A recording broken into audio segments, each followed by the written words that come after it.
What's up, guys? I'm here hanging out with my dog Ginger. We are about a week and a half into her recovery from her spay, and she is just doing great.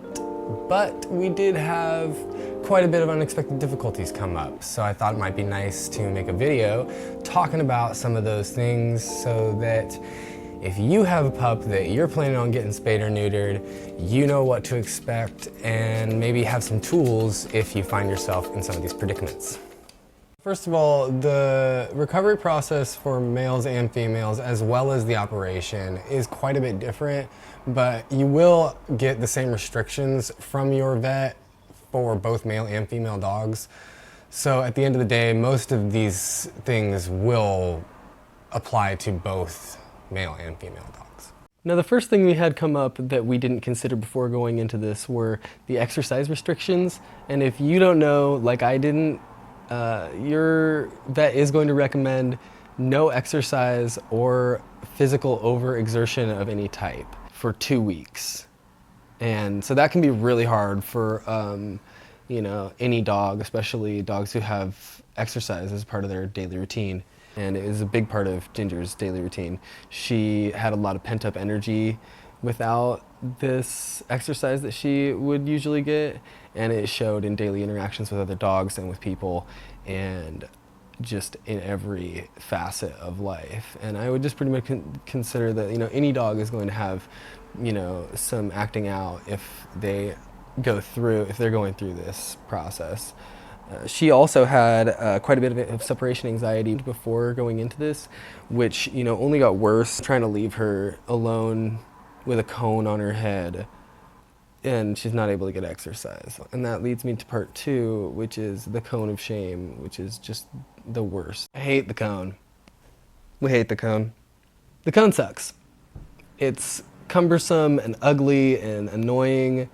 It keeps you from being able to have like affection from your dog, give affection to your dog. It just is like this really, really great obstacle between her head and everything. You know, I got out of the vet and was like, can she even eat and drink with the cone on? Do I have to, you know, watch her while she's eating and drinking all the time?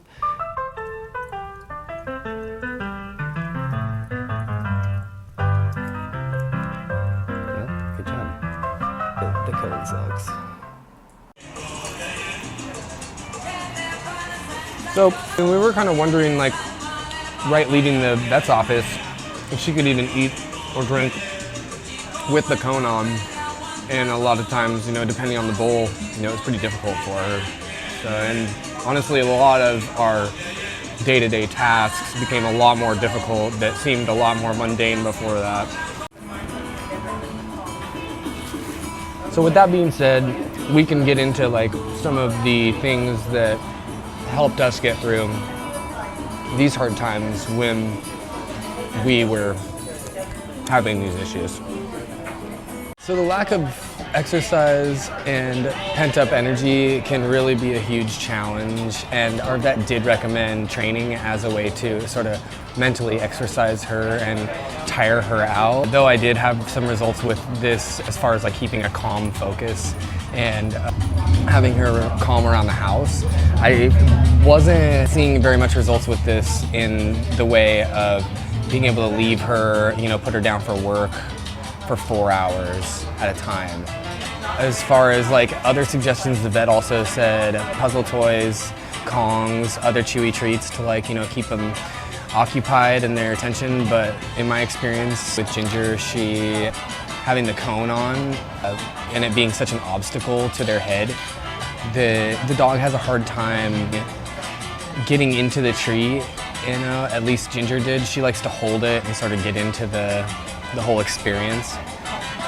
But she wasn't even really able to get into the experience with the cone on her head, and you're not really recommended to leave them without the cone. So yeah, that was a hitch. At the end of the day, I think we found it most effective to just have Ginger stay with our friend Jasmine who was just the biggest blessing through this whole situation. And I do recommend, if your dog has separation anxiety issues, to just have them stay with a friend during this post-op period, because it can make it a lot easier on you and your dog. And even though she was staying with her, she still had a lot of anxiety and a lot of excitement and, you know, what I would call overexertion when I showed up back from work. But in all, it was a lot less than if she had been at home alone, and she definitely wasn't wailing and freaking out. So that was, you know, a huge plus in and of itself. And if you have a friend you can trust with your dog while you're going through this period, like I said, it can make it a lot easier on you and your dog. And I'm a huge advocate of services like this, dog walking, pet sitting. I provide services like this myself too, so I'll have a link to my Rover in the description for this video. So anyway guys, I'm going to try and keep this video short and sweet. That was a few things that we didn't expect from my dog Ginger's Spay, and a few tools to help you if you come across some of these troubles yourself. I hope you found this video helpful. If you did, give it a thumbs up. Feel free to subscribe and leave some questions or comments in the comment section. Have a good one. Peace.